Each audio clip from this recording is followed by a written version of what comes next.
Hey everyone, and welcome to another episode of Stitching Tales, a podcast about all things sewing and, well, what it's really like to run a sewing business. I am Johanna Lundström of The Last Stitch.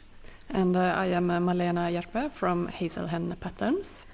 And we have been a bit on a break, I guess you could say, even though we have posted weekly episodes, because we try to be loyal, consistent podcasters. But behind the scenes, we actually have took a little bit of a break, and we've done a little bit of traveling and lots of other stuff and updates that we want to talk about. I'm going to start with you, Malena. So I saw on Instagram some really interesting photos that you posted. So tell me, where have you been? Yeah, I took a weekend in Copenhagen. Really nice. I love Copenhagen. It's such a nice city. Really recommend if you want to travel in Europe to actually visit Copenhagen. But it was actually a business trip, ish, kinda. It was. I don't know, maybe a year ago joined like a global network called, let's see if I can say this correctly now, EICDE. It's like a network of pattern makers. Wow. Amazing, right? So it's like professional pattern makers, and then there are like divided into like different chapters, I think they call it, like they have like North American chapter, and I'm then in the Nordic chapter, of course, and they have like meetings like twice a year ish, and this is the first time I've actually been able to join a meetup, and it was in Copenhagen this time. So it was obviously a lot of people from Denmark, but mostly I would say Swedish people. There were about, I think it was like 45-50 participants there. And I went there without knowing anyone else who was going to go there, and like social anxiety. Am I going to be able to talk to anyone? Am I going to meet any nice people? But I mean, it's a small world, and the fashion business even smaller, and pattern making people, I mean, they're not. Yeah, I actually met, I think it was like 4 or 5 former colleagues that I've either worked with or like they have been in a different department, but you know, you meet them in meetings and stuff. So yeah, I met a couple of colleagues there. So it was super nice just to catch up and talk, and also to hear what everyone is saying, working on, and meeting other people from other companies as well, and just like hearing how they are working, and because you are in your own little bubble, and it's just so interesting to hear how other people do it, basically. And so on Friday it was a 1.5 day meetup. So on Friday we went to the Royal Theatre, had a tour in the actual theater, and then also in their costume design department atelier. Wow. And oh my god, I want to be a costume designer now, or seamstress, tailor. It was just so pretty.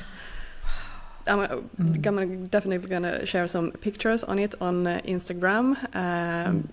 But it was just like, I mean, I work 95% of the time with my computer, and there in that studio it was handmade patterns, I mean physical samples obviously, and they were working on the Nutcracker ballet at the moment. So I mean, it was tulle and lace, and it was just pretty. So dreamy.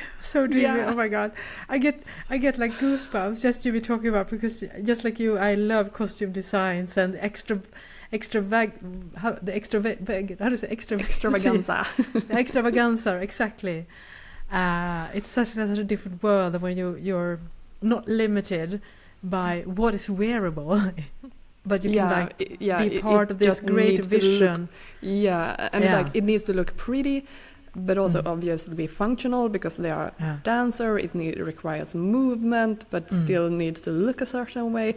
So it was just so interesting. We showed bits and pieces, like for example, a really tight jacket, super tight sleeves, but I mean obviously you need to be able to bend your arms so it's comfortable. Well, then they had a seam here with a little bit of elastic material at the elbow, so it could actually stretch out a little bit.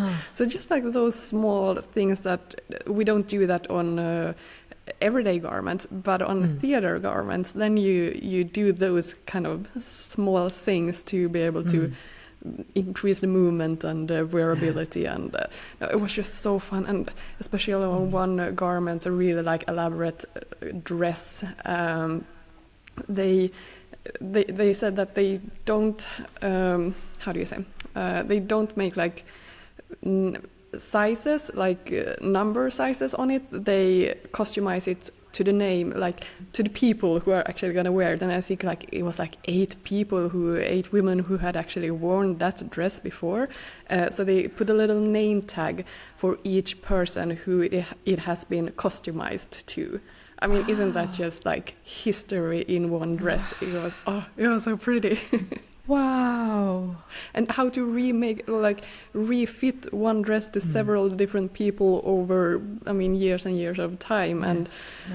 And it was pretty. It was that magical. Skill level of the people working in that studio or atelier, I mean, that kind of blows our mind, especially I think for someone like you and I, because we have an understanding of the complexity of doing this type of construction and all the work hours that goes into it and all the thoughts. And I mean, they also have a costume design that comes with a sketch, and then you say they have to translate it into something that is movable.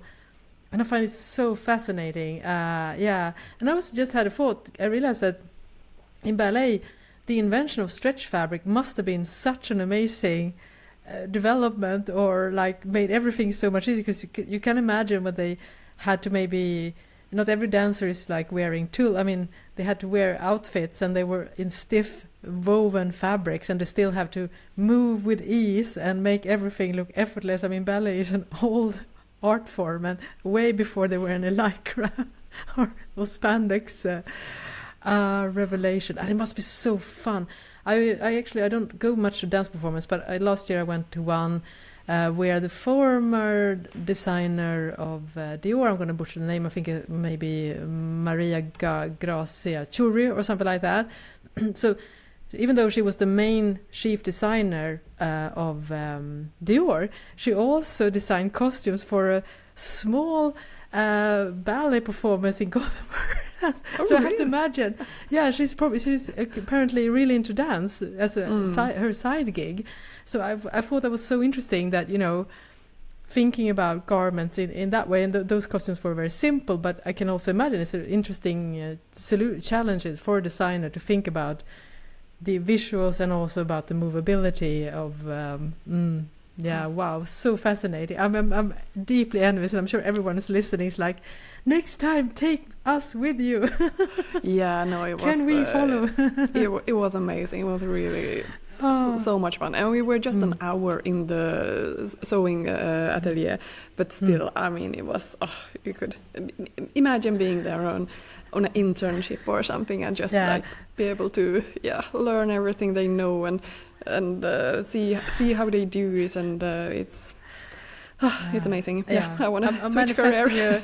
I was just about to say that I'm manifesting a career pivot here for you. It's never too late. I mean, you have decades left in the workforce, and I can imagine that because that's such a specialized skill that even with age, I think you will be very hireable, because, you know, you get better. This is one of those things you definitely get better and better with the more experience you have. So yeah, well, honestly, I mean, being a costume designer, especially in that kind of, I mean, I guess it's one thing. It's so different. I mean, costume design can also be like sourcing police uniforms and looking for like sweaters in a thrift store. So it's not much, you know.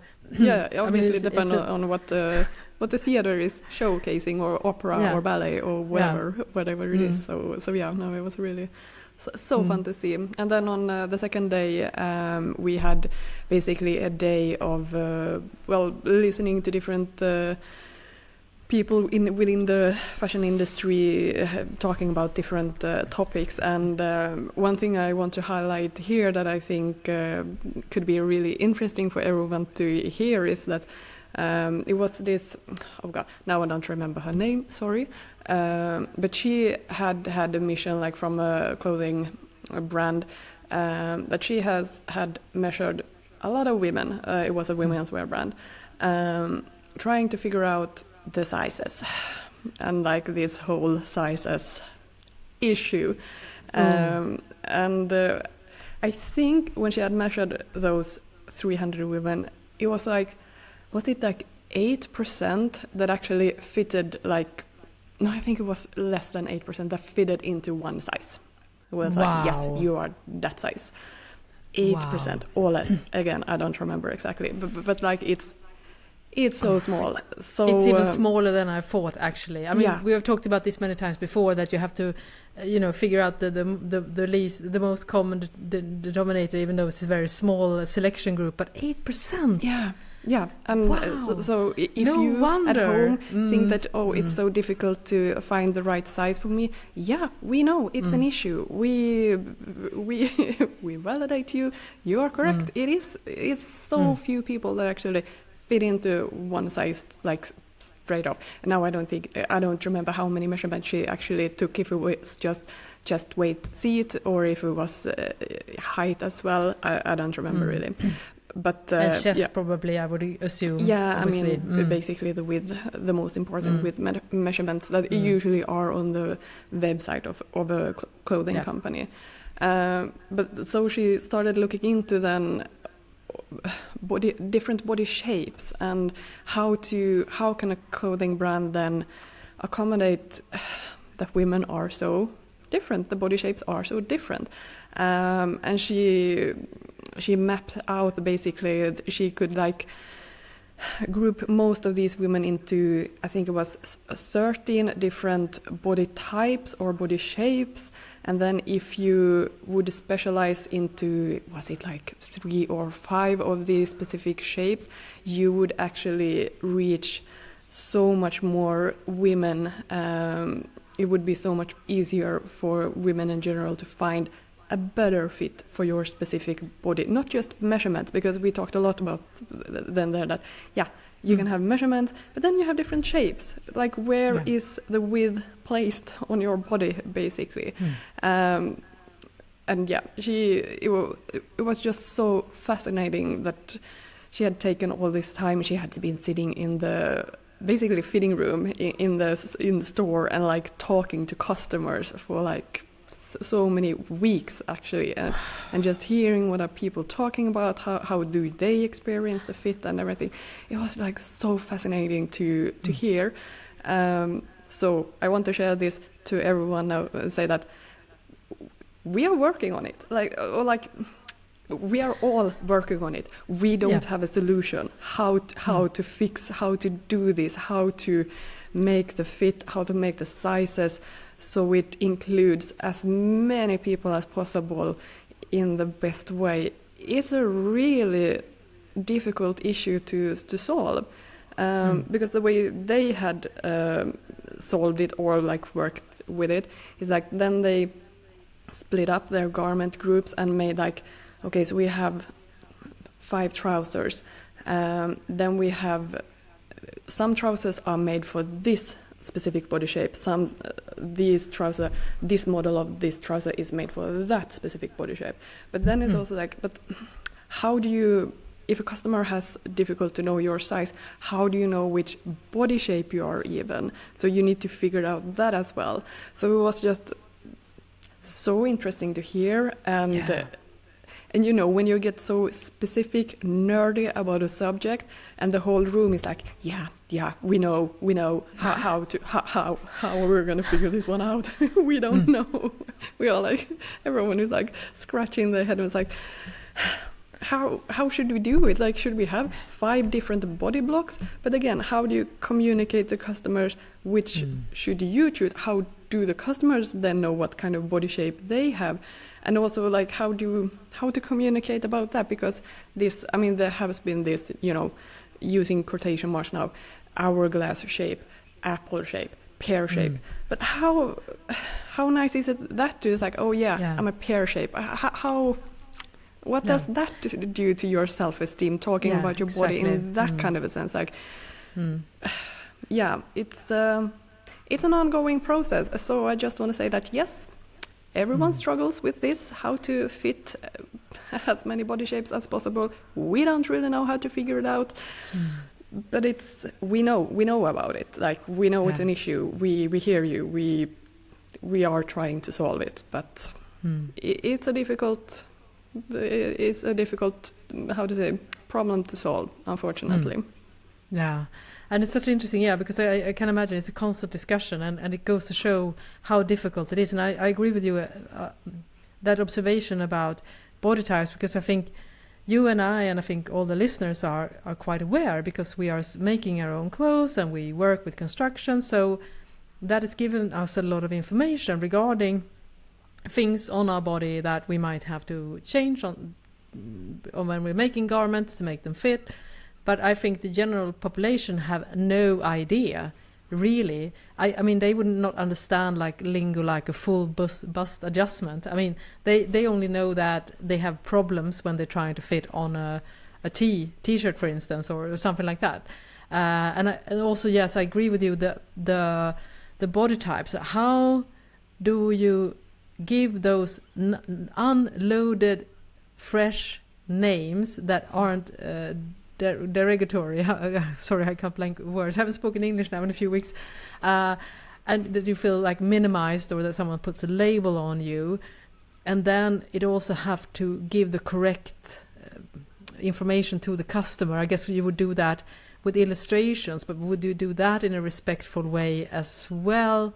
I mean, it's such an interesting, and I'm super curious about the business model, because I love the ambitious take on this, and all the pre-work that they have to do before they even start to, and also because of you deal with different body types, then you have to produce lesser amount of pants, for instance, because if you, on the other hand, you would probably get a more loyal customer. I guess you see the problem, because if you say that we're dealing with one size, so then we can order 500 pants in one order.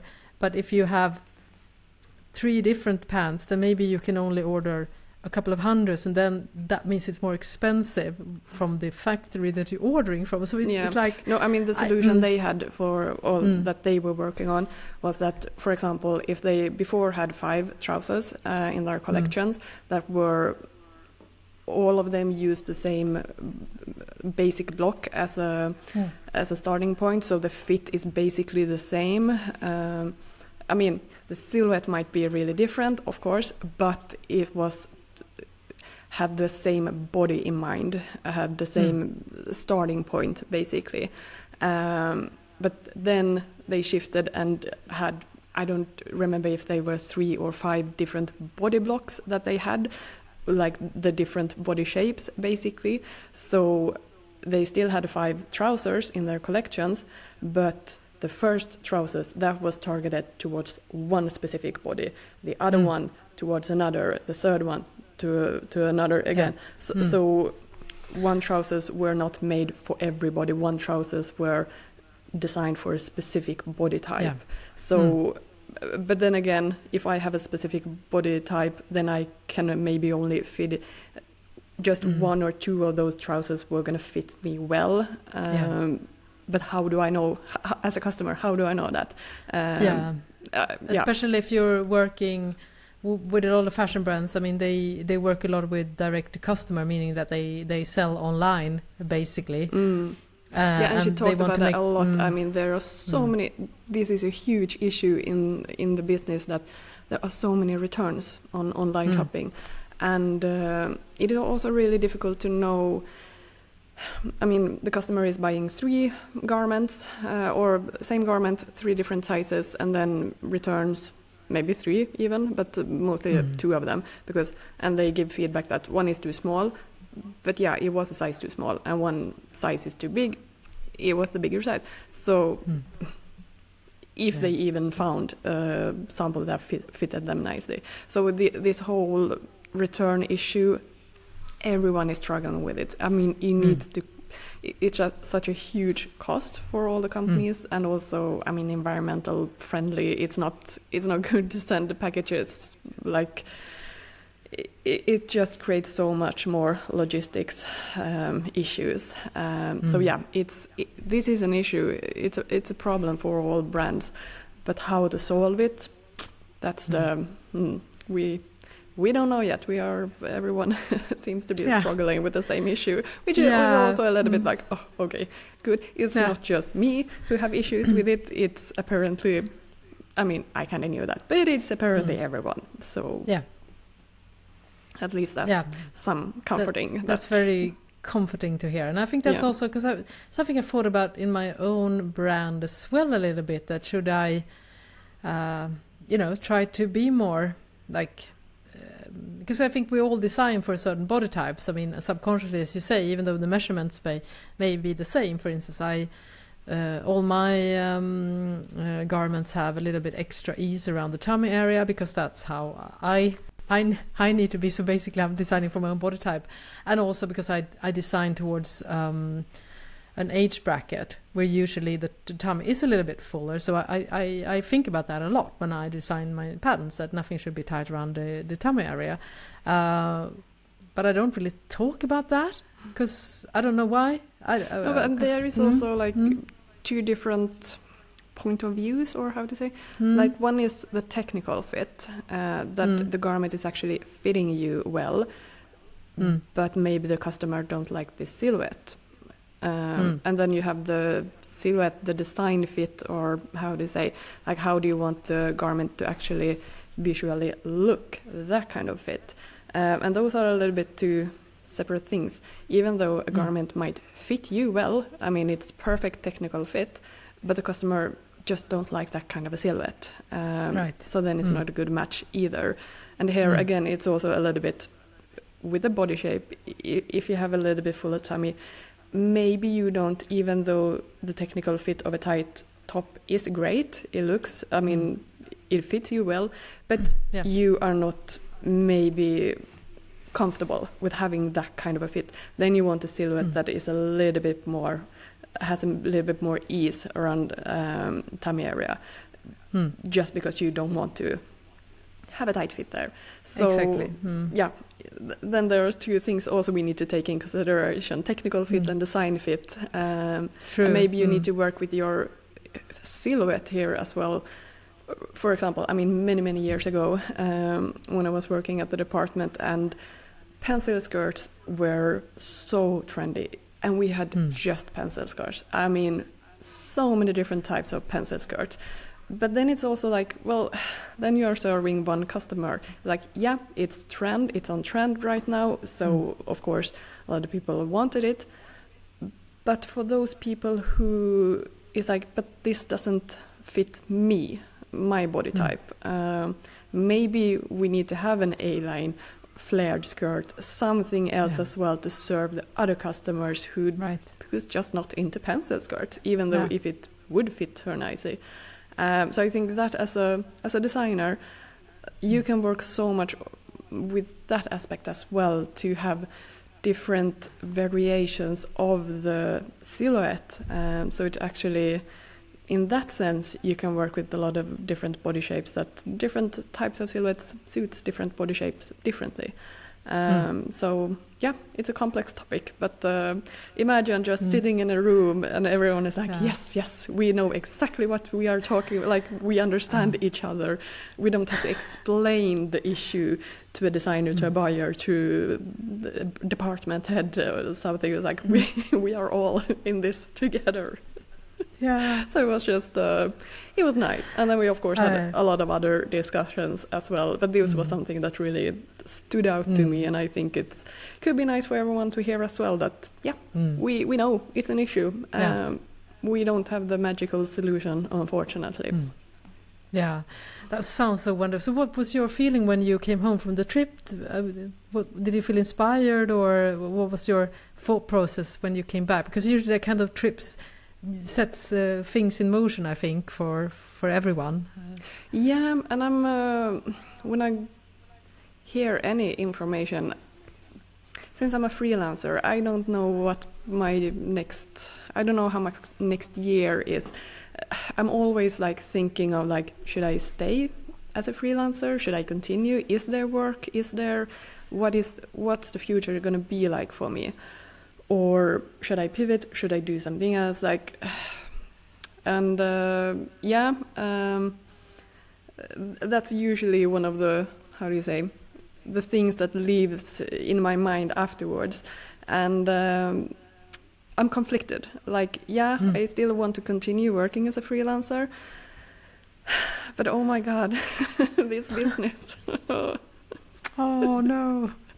It's it's. I guess you had a lot of those conversations as well with your colleagues when they talked about their situation and You also talked a little about AI and the future for pattern makers. Is AI gonna take our jobs?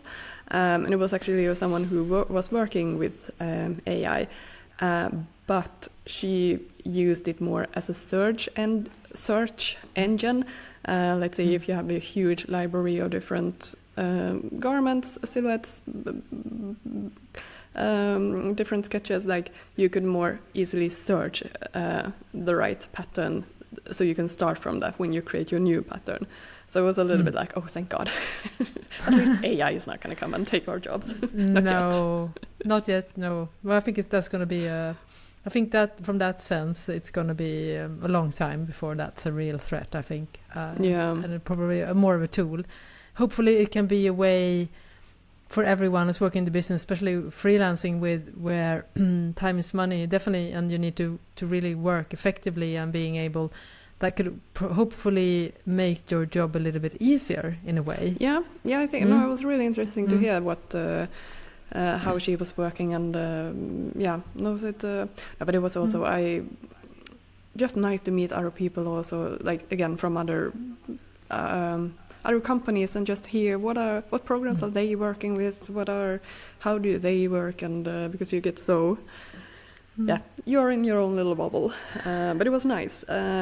Fingers crossed, next meetup will be in Oslo in Norway this spring already. Wow. So I hope I can join there as well, because it was really it was nice. It was I liked so it. nice. And we don't know as much about the Norwegian fashion business as we do about the Danish, because the Danish are very prolific, I think, in the design world, and a lot of like well-known international brands, whereas Norway, I'm probably not so much, but maybe not as we don't have as many names on top of our minds. So it's going to be really interesting to see if you were able to meet with some Norwegian fashion companies or designer and hear them talk, because that will be really interesting, because I think that's a business we don't hear much about, and I'm sure it's really brimming with creativity and lots of great designers that they just haven't been able to reach out as much as the Danish and the Swedish ones.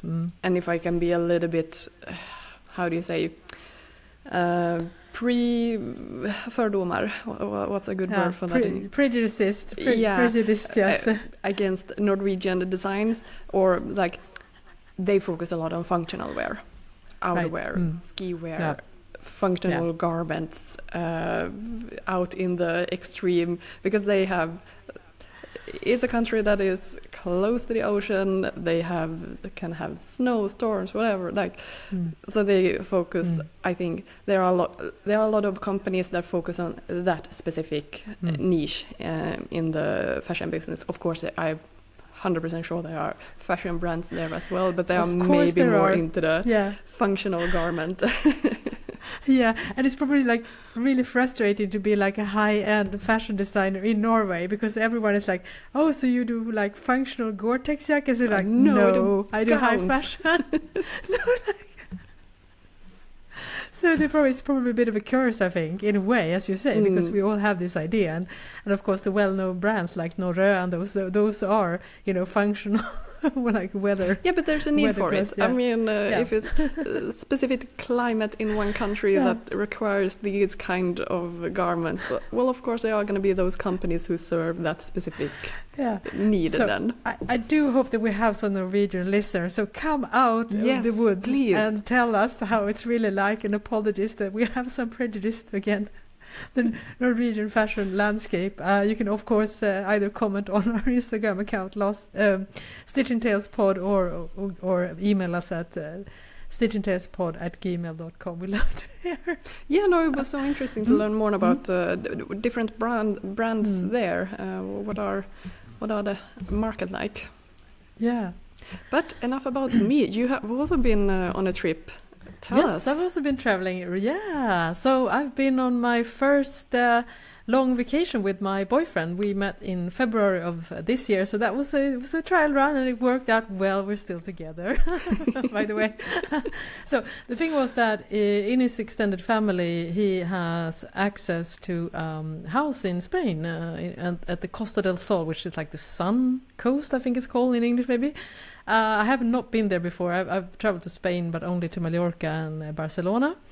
But it was amazing. It was a really beautiful. It was like a small village on top of on a mountain, so it was pretty close to the sea, but still very secluded and really cozy. Everything you think about, like a Spanish small village with all the white houses and the narrow streets and everything was so green. You would love it there, Malena, because everything was so green in November. The bushes had their second flowering, what is called, like second blooming. So it was nice. It was so nice. But it was actually a work trip in that sense that my boyfriend worked remotely and I worked on the last stitch, and I've been very productive actually. So we basically spent the days working, and then we had fun in the evenings and went on excursions, and we went to Gibraltar and lots of beautiful old towns around the south of Spain. So we had a wonderful trip, and now it's snowing here in Sweden, so I was happy that I managed to catch the last days of summer or fall. But that's a great. I mean, I love that also combination. Like, it's a what do you say? Holiday. Vacation. That's the word I'm looking yeah, for. right. Yeah, That was I mean, definitely you still vacation. get to have nice dinners and do a little bit of sightseeing and just environmental change, because oh my god, November in Sweden, it is dark, it is grey. Usually the snow has not come yet, so doesn't brighten up. So it is the perfect month to go to do some traveling. But what have you been working on then when you were there? Yeah, so I guess you didn't pack your sewing machine with you, no? No, I did not. I just packed the laptop and I spent my days in front of the computer. But as an ongoing theme, we have lots of ongoing themes in a podcast when we talk about business, but one is that marketing is pretty important, but it's so not something that we do a lot of. So I was thinking, if you could take a shot every time I say I need to get better at marketing, I guess that would not be a good idea. It would probably be unhealthy if you took a shot. So we're not going to do that game. But anyways, long story short. So one of my weaknesses in the business is the fact that I don't market myself enough. I am much more comfortable with focusing on long-term projects and like books or courses or other kind of like where I can immerse myself rather than having to be active on social media, etc., etc. And of course also I think, which I think a lot of people can relate to, it is an uncomfortable position to put yourself out there and say, hey, my stuff is great, buy them. I mean, I'm simplifying here, but it is a little bit, especially when you're so close to your own brand, so it becomes really personal and a little bit uncomfortable. So, but I knew going into this season where I'm now full time, I mean, I don't have the luxury of like, maybe we were good for market. I mean, the money has to come in if I'm going to be able to sustain this. So I definitely need to start working on it. So I had a few goals, and one of the things is to get even better with emails, which I have pretty done consistently, but I've done even more now. So if you subscribe to my email list, you will get a weekly newsletter with tips and things and inspiration, sewing inspiration, and you can do that over at my website, thelovestitch.com. But I also have what you could say is funnels, basically, where you can sign up for different freebies or like guides or a pattern toolkit or troubleshooting guide for cover stitching, etc., etc. And when you do that, you get on a specific segment where, for instance, you get information about sewing jeans, or you get information on how to troubleshoot your cover stitch machine. And those are the main drivers in my business. So then it automatically sends emails about that specific topic. Exactly. And the good thing is that I have these in my newsletter software, the MailerLite, so I can segment those. So if I want to talk about jeans, I can do it, of course, to everyone, but I can also choose it to do to that specific, which I have about 4,000 people that have signed up for the jeans content, and I have about 4,000 people that have signed up for my cover stitch content. And my goal now is, of course, to make sure that more of those people are willing and interested to getting my course, for instance. So it's still a fairly small amount of people that have done that purchase, and not everyone will ever buy a course from me. That's, of course, how things work, but I want to increase the conversion rate, so to speak. So I've been really focused on that, and I definitely seen some really promising results, and I compared my sales from previous periods, years before, and I can see that, it's very clear that when I make a conscious effort on really producing good quality emails that are very tips focused, but also pictures some of my products that aligns with those, then I make more sales. So I feel super actually psyched about that I feel like I have this going. Yeah, sorry, a technical question here then, both from a customer point of view and if you want to create a funnel. So let's say a customer has signed up for the jeans, get a freebie there. Yeah, and the pattern toolkit, but they also want to be in the cover stitch funnel. Do they sign up again then for that specific? They sign up. Okay, so you can do it for like you can do it both. Yeah, so I have some that are overlapping in both groups, and that's my main problem here from a technical perspective, is that I don't want to email overlapping, so I try to send them on different days, for instance, so I don't send the jeans newsletter at the same day as the cover stitch newsletter. And some things I actually can also say that if I don't want them to get too much information, so I sometimes filter so that the people are in the cover stitch group, they don't get the jeans content if there was an overlap. So those are the things I experiment with, because I definitely want to make sure that everyone feels that the emails that they're getting from me is relevant. I mean, that's super important. I mean, I don't want people to feel like, why am I subscribing to this person? She doesn't offer me anything that pertains to my needs. So that's why it's so good to have the segmentation. I totally understand that. And whenever you buy something online, it's like, oh no, now I'm gonna be in their newsletters and get spammed in the beginning, I feel sometimes. But then again, if it's relevant content and you do both, like you both sew with jersey and you want to cover stitch males, but you also love sewing jeans, so you want them both. That's still possible then. But you need to sign up for both, basically. Yeah, exactly. So there are basically just two ways of doing it. One, you can probably see sometimes when you sign up to a newsletter, you can also pick what type of topics you want to be served with. So that's another option we could add in our newsletter provider. But to me, I'm still just one person, and I'm not really able to targeting all the kind of different. So I have two like distinct funnels where I have books and courses, and those are the one that I work with the most.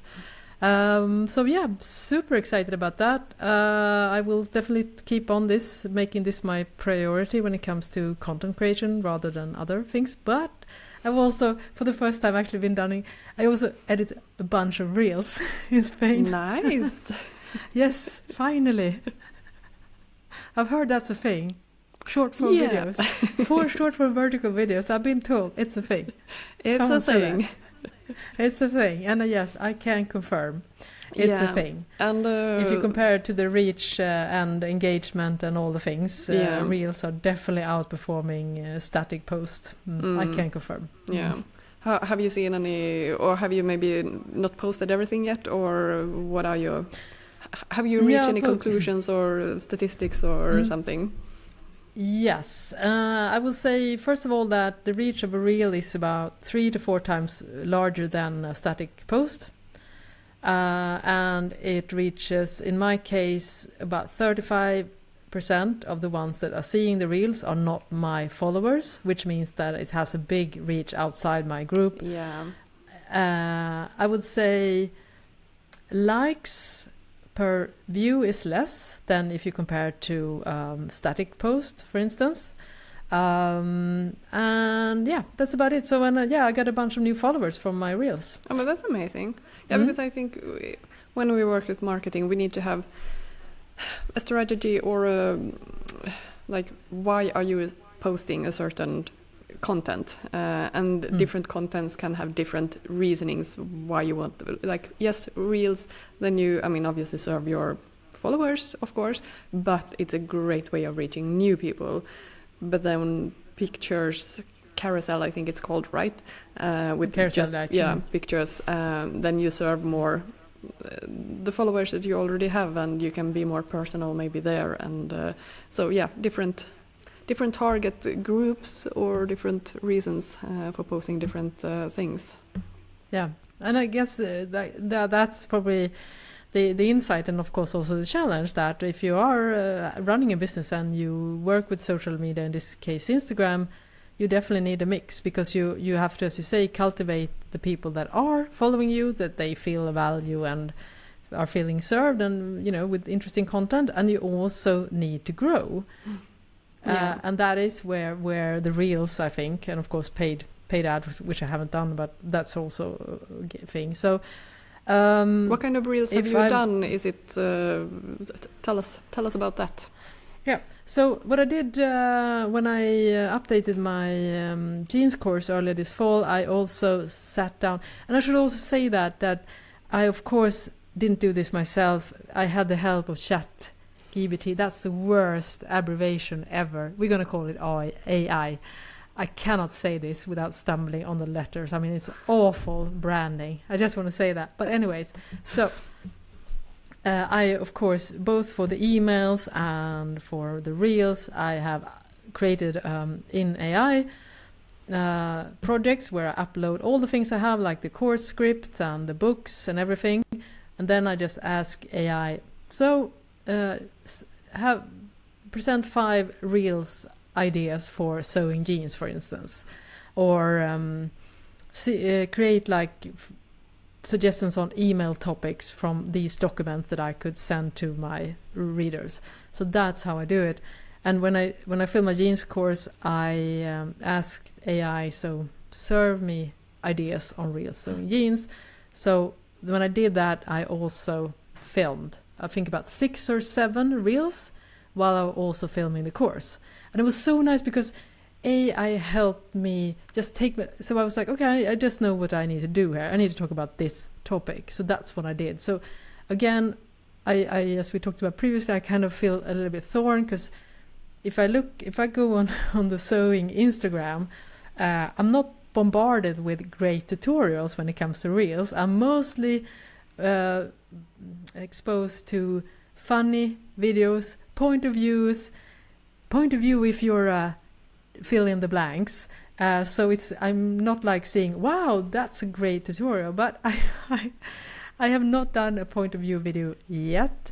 I stick to tutorials to answer your questions, like quick tutorials, easy win. But of course that also helps me market the things that I have that aligns to that. So did you have to do the reels yourself, or could AI magically do that for you? Unfortunately not. I've spent so many hours in front of the computer editing like a 50-second reel. I mean, wow. I will say I think my quality is pretty good. I think better than average, but is it worth the time and effort? Who can tell? I have no ideas. I mean, it's so difficult because, like, as I said, I see everything is so personable, and you have this sewing business owner front face talking about something and being light and funny or relatable, and I'm like, I just want to do helpful content.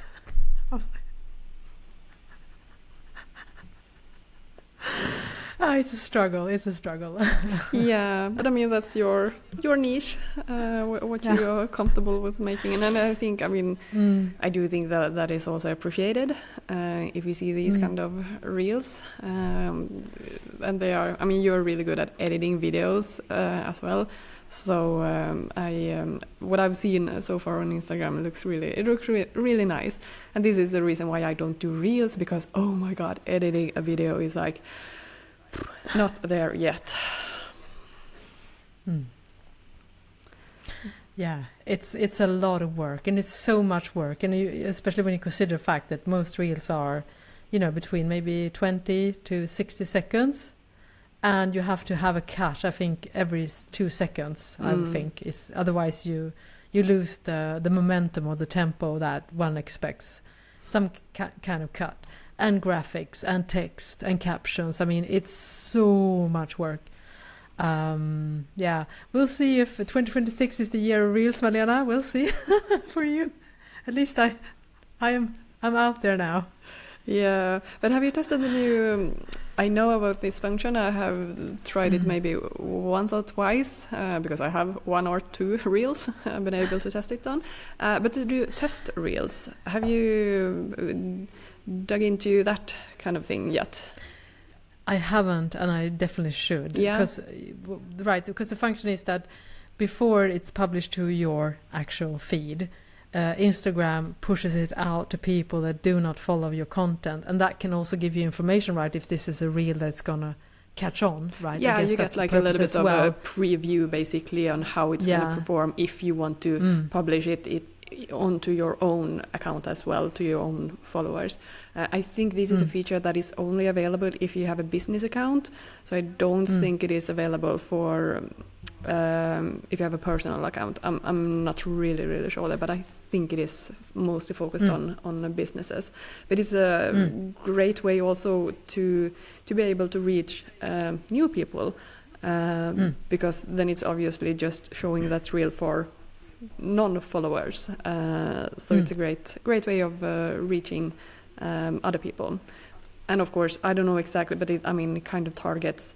It says that it should target similar audience that you already have, or obviously depending on your content, that it's like targeting those people. So if you have sewing content, write text about sewing, then it targets those people, the algorithm. But I don't know how it, the 1 or 2 test reels that I have done, I have not seen any magical drastic changes in my following based on those. But I haven't given it a fair chance either, because I don't have that many reels, I don't have that many videos. So that's the struggle for me. Yeah, it's so difficult, because when you realize that the world is shifting and everything is moving in a certain direction, and that's a direction that you don't necessarily feel comfortable in, and that provides such a challenge. Yeah. It's very, very difficult. I think if ideally you would just post some photos, and again, as we talked about previously, taking photos, that's also a lot of difficulties around that, and also feeling comfortable if you're yourself posing in front of the camera, which is a good idea when you have a brand that is also a front-facing person like you and I have. We are very much part of a brand. We don't have a team, so we put ourselves out there a lot as well. So yeah, they're already. Obviously, Instagram feels kind of old. There is TikTok, Threads now on Instagram as well, and Snapchats and all these others that I haven't even tried to explore those options. No. I don't know. And also, I don't know if my target group is kind of ish my age as well. And I don't know. I think I can't focus on too many things. I want to focus more on Pinterest. I want to focus on the mailing list and in third place Instagram and Facebook. Oof, not really, and that's about it. I can't even manage those 4, so let's not mix in another platform. Yeah, so true. And I would definitely say, like, just try to pick one and find. I got some good advice about that. You know, try to pick one and then really try to put pick a the good mailing list system you're trying to say. But yeah, that's what I'm trying to say. The money is in the mailing list, for I know, sure.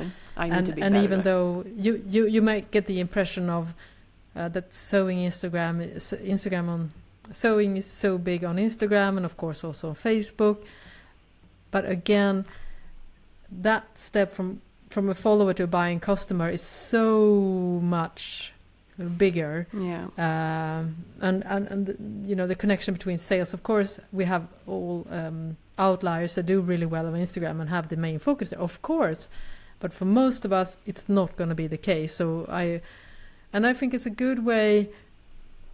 Also, what I think about good with the mailing list is that because you get all these stats like the open rate and the click-through rate, that gives me some information as well on what kind of subjects that are good to do more about. So, and I can use that information when I do other type of contents in my business as well. So I think it's such a, and it's a nice, I mean, I do, because I've started to think now, I've actually thought about, you know, republishing a few of my emails as a blog post, because I definitely want to get back to my blogging as well. And I think that's such a nice way of really presenting information in that way, rather than having that kind of short format. So yeah, I would definitely say if you're going to pick one lane, you're right, I would say to get the email. But with that said, of course, because I'm a crazy person and when I get going, I have no limits. What have you done? So when we were on the airport going back home to Sweden, we were in Malaga. So I think we had a beer, a glass of beer. And I was like, I don't remember, because we talked a little about, because my boyfriend is really interested in this stuff and it's also helped me to take really great photos. So I don't remember how we got into it, but all of a sudden I realized that I had an old The Last Stitch TikTok account that I got many years ago, but I never activated. So when he went away, I think he went to the bathroom, I actually uploaded one of the reels to my TikTok account. And now, since a couple of days ago, I am also on TikTok. I have 2 reels up. And it's been really interesting. That's the first amazing. Yeah, I know. And I'm like, of course, why don't I repurpose stuff? I mean, as I said, I've done a bunch of reels in the last few weeks, so why? And I also have some old reels that I posted to Instagram and YouTube that I haven't, of course, done TikTok. So I'm going to be dangerous on TikTok. Nice. So now you're a TikToker. Are you going to do any dances? I'm officially TikToker. Yeah, and the thing is, because I thought that, because everyone says TikTok has such a great algorithm, but I definitely think that it's going to have to fine tune it, because the first things that I see is, I guess every country has these people that are thought people, how do you say, opinionated people, and they love, sitting in a car and filming themselves talking about some hot take on some hot topic, usually politics. Some are worse than others, I will say. I'm not going to mention any names, but I guess every country has a few of those. And of course, a couple of those ended up in my feed. I was like, I want to see nice stuff. I don't want to have this in my feed. Yeah, what I've heard also with TikTok is like, you need to be super careful in the beginning on what you're actually watching. If you don't want to watch it, you need to I don't know, do you swipe? How do you move away from that like instantly? And if it is something I need to figure that out, because I would just... You need to be quick, because otherwise I just close the app in panic. I think it took the hint then. No, but as we have talked, the algorithm. So if you watch something, then I've done that on Instagram as well. Instagram is a little bit slower there, but still, it's like, damn, now I watched a video of something a little bit too long, and the algorithm thinks that I want to see these kind of things, so it keeps popping up, and it's just like, no, I accidentally watched it once. Stop feeding me with this. So, yeah. You can start with a clean slate then on the TikTok, so be careful. Yeah. That's very good advice. And now TikTok is serving me knitting content, so I guess that's because of the... It's like, no, Fit for Knits was not supposed to be a knitting book. It's sewing. Yes, I know. It keeps on haunting me. I guess it's the stitch also in the name, the last stitch. I guess that's why too.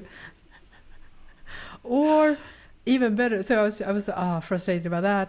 But then I thought maybe sewing is a little bit underserved compared to knitting. So I saw a very tiny gap in the market, and I'm going to go full force. We'll see. We're definitely going to talk more about that in a future episode, my TikTok experiment. But the first one got stuck at 99 views. I'm like, dang, I want to go 100. And the second video I posted, that got over 500 views. So I think that was pretty good. 5 times more for being an absolute nobody on TikTok. So yeah. Cool. Yeah, we'll see if you break it in TikTok. Yes. And before we end this episode, we have a new segment as well, which is, speaking of Stitch, it's a new segment called Stitch and Tell. Because we do have an email address that we sometimes talk about, but we don't get a large amount of email. And also, I stopped checking the email. I mean, bad, so I feel awful. And then we got some really great emails. I'm sorry. So now we're going to do better, or I am going to do better. Don't blame Malena, it's just me. I'm sorry, I'm trying to. But anyways, we got some really lovely emails. So we thought we could do this to end when we get some nice emails, and to do a little read-up from our listeners who took the time to email us. So I have one email in today's Stitch and Tell, and I'm going to pick it up now. And I love that this email starts with, this is from Rachel. Sorry, Rachel, that I took forever to answer this email. But hi, and Rachel starts the email with, I'm sending you an email because you said nobody ever uses the email address. Thank you, Rachel. And this is, that's sweet. Thank you, Rachel, and I'm so sorry because we should try to do better. It's so much.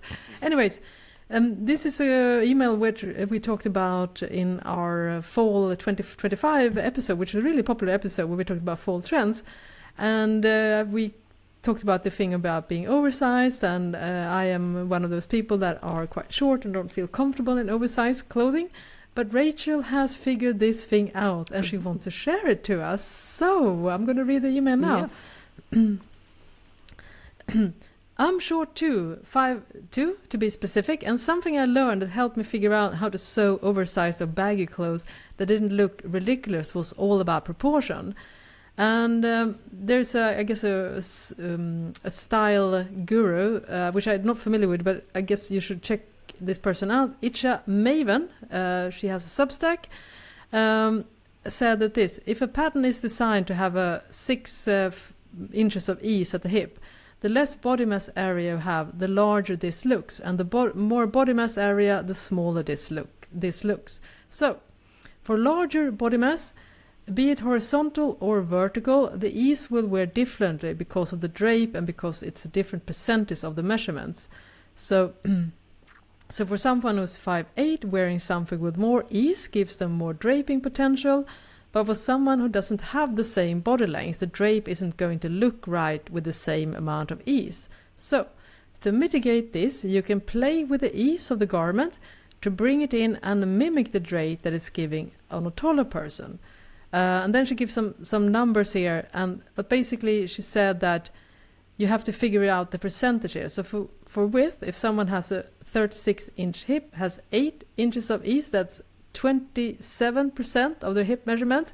But for someone with a 48-inch hip, 8 inches of ease would be only 60% of the hip measurements, and this will end up with a much different look. And that makes a lot of sense, basically, that you have to think, even though you are technically the same length, for instance, it will look very different depending on the percentage. So ease is just not a fixed measurement, I guess. I guess the point of that email. It's a little bit technical, but I hope that I made a decent amount, and definitely we're going to see if we can find that Substack post to link to this again. So basically, if you're a little bit smaller, you definitely need to get a smaller ease, basically, to get the same look. And I guess that's why we feel a little bit off sometimes wearing oversized clothes when we have a smaller frame, either is shorter or... So that was interesting, I felt. Yeah, interesting. Yeah, and as she said, so much also with the proportion.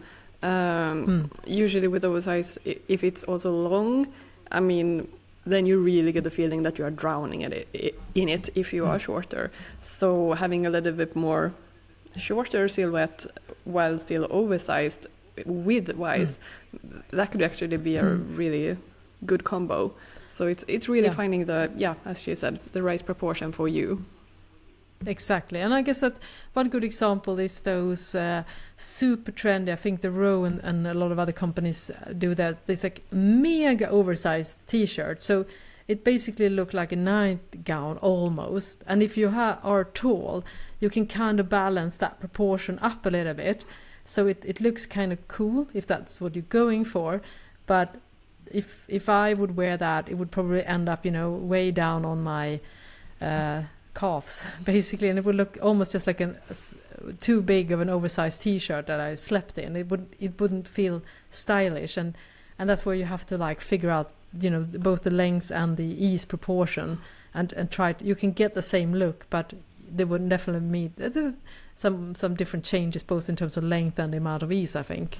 Yeah, absolutely. But thank you for the mail. That was super interesting input. Yeah, and we have more emails, and keep them coming now. I promise to start checking the email box again. I mean, this is the welcome to Stitching Tales, the podcast where we keep it real. We don't hide anything from you. No. Yeah, very... Yeah, it is what it is. Anyways, we're so happy. Thank you, Rachel, for taking the time, and sorry that it took so long to talk about this in the podcast, but now we have it. Now we have a standing format. You can email us at stitchingtalespod@gmail.com if you want us to share something, and also, of course, also read it in the one of our episodes. So thank you, and thank you so much for again taking an hour of your busy time to listen to us give an update. And I feel like we almost talked about half of the thing that we talked about before we started recording. I was like, it was a while before we had a catch-up episode, so we had a lot of things to talk about. Definitely. We're going to have more catch-ups. It's going to be an interesting year, and we do have a few more things that we talked about off mic, and that you and Malena have some things as well. We're going to see if that's going to pan out. That will be really nice to talk about in a future episode. So that's a teaser. Yes. Yes. All right. Thank you so much for listening. I am Johanna Lundström. And I am Malena Hjerpe. Bye-bye. Bye-bye.